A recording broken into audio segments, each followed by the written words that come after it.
आज हम income method करेंगे नेशनल इनकम को कैलकुलेट करने का। इनकम मेथड को जैसे कि मैं आपको पहले भी बता चुकी हूँ, हम डिस्ट्रीब्यूटेड शेयर मेथड भी बोलते हैं और फैक्टर इनकम मेथड भी बोलते हैं। तो इनकम मेथड में अगर हमने नेशनल इनकम को कैलकुलेट करना है तो कैसे करेंगे, इसमें हमने क्या करना होता है, जितनी भी हमारी फैक्टर इनकम्स होती हैं उन सबको ऐड करना होता है, total of all factor incomes. और फैक्टर इनकम्स कौन कौन सी होती हैं, जैसे एम्प्लॉयज़ को कंपनसेशन जो मिलता है, रेंट हो गया, इंटरेस्ट, प्रॉफिट, ये चारों चीज़ें आएंगी फैक्टर पेमेंट्स में, या फैक्टर इनकम इसको बोल सकते हैं। तो ये आती कहाँ से है हमारे पास, ये फैक्टर ऑफ प्रोडक्शन से आती हैं।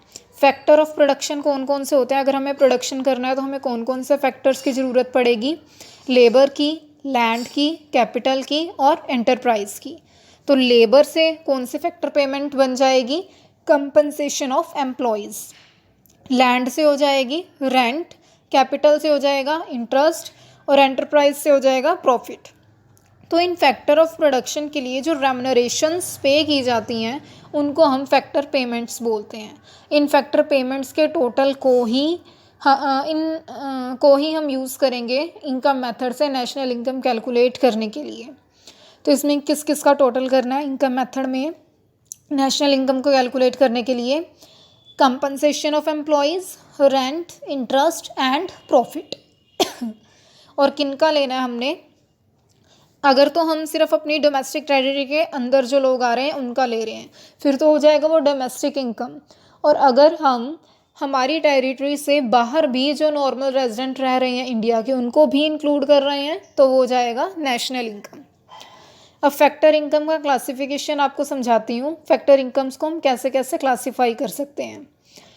एक तो होता है कंपनसेशन ऑफ एम्प्लॉयज़ आता है फैक्टर इनकम में, ठीक है। तो अब कंपनसेशन है जो एम्प्लॉयज़ को, उसको भी हम अलग अलग पार्ट्स में बांट सकते हैं। वो कैसे, अब अगर कोई एम्प्लॉय किसी के लिए काम कर रहा है तो उसको कैसे कैसे पेमेंट की जा सकती है, कैसे कैसे उससे कंपनसेशन मिल सकती है। एक तो उससे मिल सकती है वेजेस या फिर सैलरी कैश में, ठीक है। वेजेस और सैलरी में भी डिफरेंस होता है। वेजेस हम बोलते हैं दिहाड़ी को जो डेली बेसिस पर मिलती है, और सैलरी हम बोलते हैं पर मंथ या ईयरली पैकेज जैसे होता है उसको हम बोलते हैं।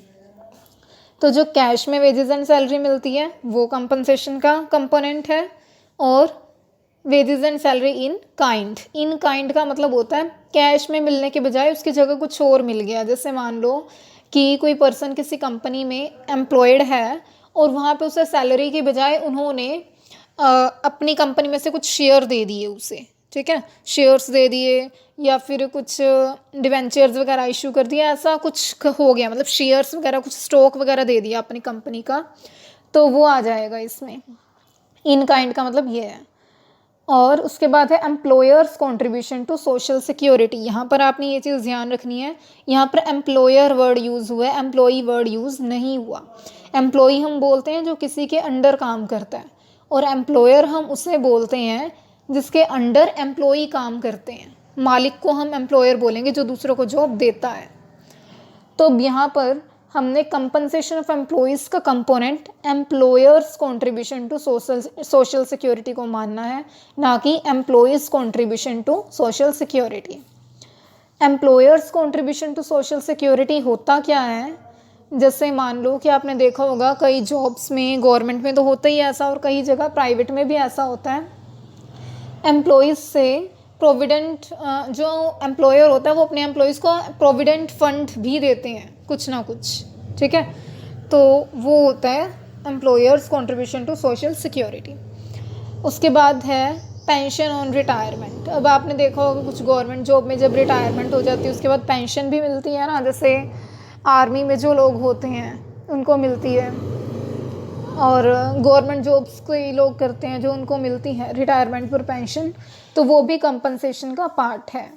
तो कंपनसेशन के 4 कंपोनेंट हो गए। एक हो गया wages and salary in cash, एक हो जाएगा wages and salary in kind, और एक हो जाएगा employers contribution to social security, और एक हो जाएगा पेंशन ऑन रिटायरमेंट। ये 4 कंपोनेंट्स हैं, इन चारों को मिला के कंपनसेशन ऑफ एम्प्लॉयज़ बनता है। जब आपके पास नेशनल इनकम के इनकम मेथड से न्यूमेरिकल करने आएंगे और उसमें जो आपको आइटम्स दी होती हैं, अगर वहाँ पे मान लो आपको ये भी दिया हुआ है कंपनसेशन ऑफ एम्प्लॉयज़ और साथ में आपको ये भी दिया हुआ है पेंशन ऑन रिटायरमेंट। आपने अगर कंपनसेशन ऑफ एम्प्लॉयज़ वहाँ पर ऐड कर दिया नेशनल इनकम निकालने के लिए, तो आपने दोबारा से फिर वहाँ पे पेंशन ऑन रिटायरमेंट लिखा हुआ है, तो इसका मतलब ये नहीं कि आप पेंशन ऑन रिटायरमेंट को भी ऐड करोगे, क्योंकि पेंशन ऑन रिटायरमेंट तो कंपनसेशन ऑफ एम्प्लॉयज़ का पार्ट है, एक उसी का ही कंपोनेंट है। जब हमने कंपनसेशन को ही ऐड कर दिया तो पेंशन ऑन रिटायरमेंट को अलग से ऐड करने की कोई भी ज़रूरत नहीं है। अगर हम फिर दोबारा उसे ऐड करेंगे तो डुप्लीकेसी हो जाएगी, 2 बार ऐड हो जाएगी ये आइटम। उसके बाद है फैक्टर इनकम में जो सेकंड चीज़ मैं आपको एक्सप्लेन करूँगी वो है ऑपरेटिंग सरप्लस। ऑपरेटिंग सरप्लस होता है कि हमने बिजनेस ऑपरेशन से या अपनी इकॉनमी में जो भी ऑपरेशन किए, प्रोडक्शन वगैरह किए, उससे जो हमें सरप्लस हुआ, प्रॉफिट हुआ, ठीक है। तो अब इसके भी 3 कंपोनेंट हैं। अब देखो, जो प्रॉफिट होता है ना बिजनेसमैन्स को या कंपनीज को, किसी को भी, तो वो क्या करते हैं, उसमें से कुछ तो वो डिस्ट्रीब्यूट कर देते हैं डिविडेंड की फॉर्म में, ठीक है। डिविडेंड की फॉर्म में कुछ तो उन्होंने डिस्ट्रीब्यूट कर दिया, तो जो उन्होंने डिविडेंड की फॉर्म में अपने शेयर होल्डर्स को डिस्ट्रीब्यूट कर दिया उसको तो हम बोलेंगे डिस्ट्रीब्यूटेड प्रॉफिट, क्योंकि वो तो डिस्ट्रीब्यूट हो गया ना। अब कॉमर्स स्टूडेंट्स को तो पता होगा डिविडेंड क्या होता है, लेकिन आर्ट्स वालों को नहीं पता होगा, उनके लिए मैं थोड़ा एक्सप्लेन कर देती हूँ।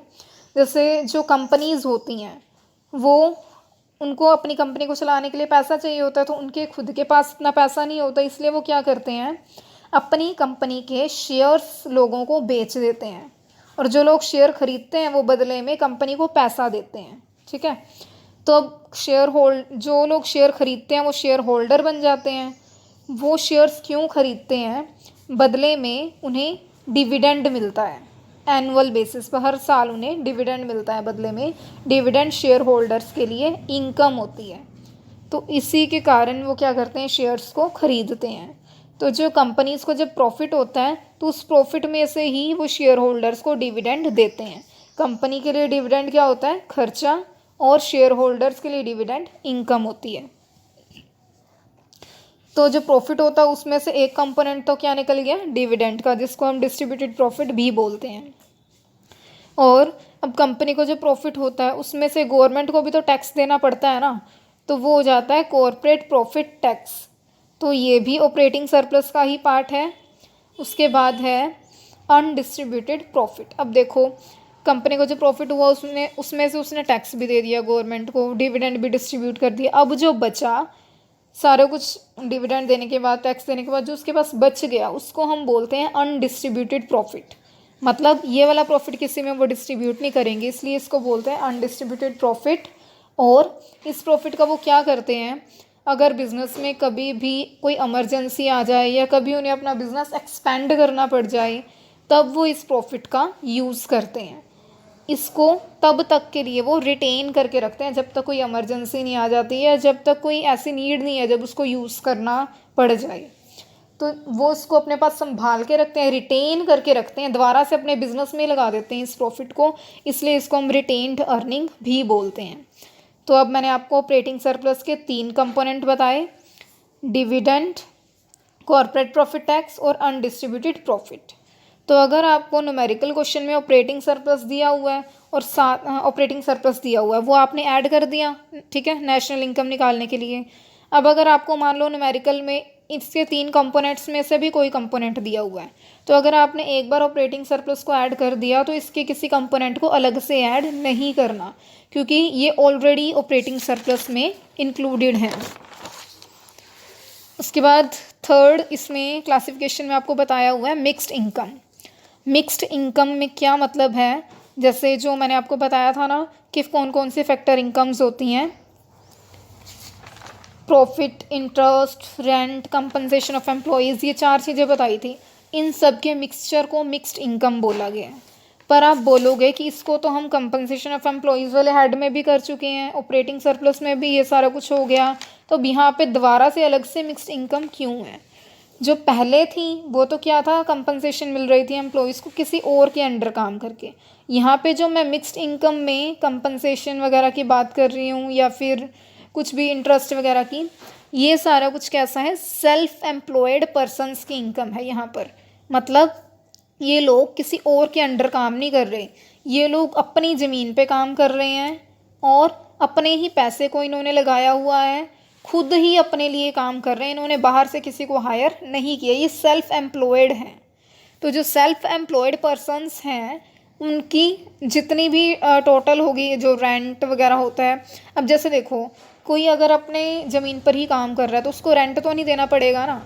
तो अब यहाँ पे हम रेंटल वैल्यू कौन सी लेंगे कि अगर वही ज़मीन इसने किसी और को दी होती तो उसको जो रेंट मिलता उसके बदले में, या फिर यही ज़मीन अगर इसने किराए पर ली होती तो उसको कितना रेंट देना पड़ता, वो वाली वैल्यू होगी यहाँ पर।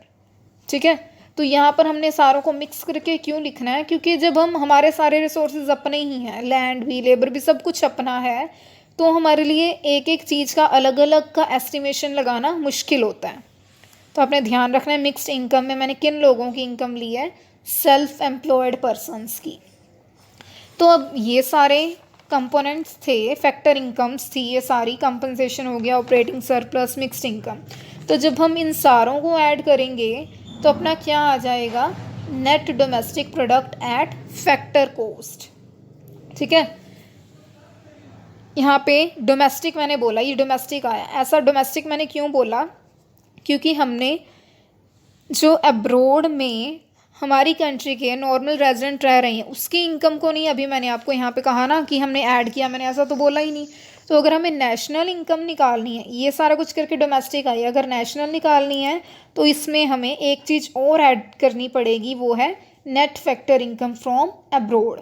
जब इसको ऐड कर देंगे इसमें तो हमारा आ जाएगा net national product at factor coast. अब जैसे आप न्यूमेरिकल करोगे इनकम मेथड से, तो अगर आपको बोला हुआ है नेशनल इनकम निकालो तो आपने कौन सी निकालनी है, net national income eight factor coast.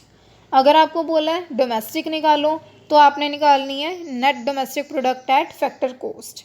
अगर उन्होंने ऐसा दे दिया आपको कि मान लो उन्होंने बोला नेशनल इनकम मार्केट प्राइस पे निकाल लो, ठीक है, तो यहाँ पे जितना मैंने आपको समझाया तो उसके अकॉर्डिंग आप कैसे निकाल लोगे, पहले net domestic product at factor cost निकाल लोगे, उसके बाद आप क्या निकाल लोगे, उसमें net factor income from abroad plus करके net national product at factor cost निकाल लोगे। और क्वेश्चन में आपको उन्होंने कहा net national product at market price निकालना है, तो आपने कहाँ तक निकाल लिया, फैक्टर कोस्ट तक निकाल लिया। मैंने आपको बताया था मार्केट प्राइस में टैक्सेस इंक्लूड होते हैं, पिछले चैप्टर में बताया था। तो आप इसमें नेट इनडायरेक्ट टैक्सेस को प्लस कर देना तो वो आपका आ जाएगा मार्केट प्राइस पे। ठीक है, और क्वेश्चंस में कई बार तो आपको दिया होता है प्रैक्टिकल्स में कि आपने इनकम मेथड अप्लाई करना है या प्रोडक्ट मेथड अप्लाई करना है या फिर एक्सपेंडिचर मेथड अप्लाई करना है, पर कई बार आपको नहीं भी दिया होता, सिंपल ऐसे बोला होता है कि डोमेस्टिक इनकम निकालो या नेशनल इनकम निकालो। तो आपको कैसे पता लगेगा कि इसमें कौन सा मेथड अप्लाई होगा, आप आइटम्स देख लेना। अगर जो आपको न्यूमेरिकल में आइटम्स दी हुई हैं वो सारी इनकम से रिलेटेड हैं, ऐसी हैं जो जैसे कंपनसेशन, मिक्स्ड इनकम, प्रॉफिट वगैरह ऐसा कुछ है, तो इसका मतलब वहाँ पर इनकम मेथड अप्लाई हो जाएगा। अगर उन आइटम्स में ऐसा कुछ दिया हुआ है कि सेल वगैरह दी हुई है और चेंज इन स्टॉक दिया है, इंटरमीडिएट कंजप्शन दिया है, तो उससे आपको आइडिया लग जाएगा यहाँ पर हमने वैल्यू एडिड मेथड को यूज़ करना है। और ऑडियो को ज़रूरी नहीं कि आप सिर्फ एक ही बार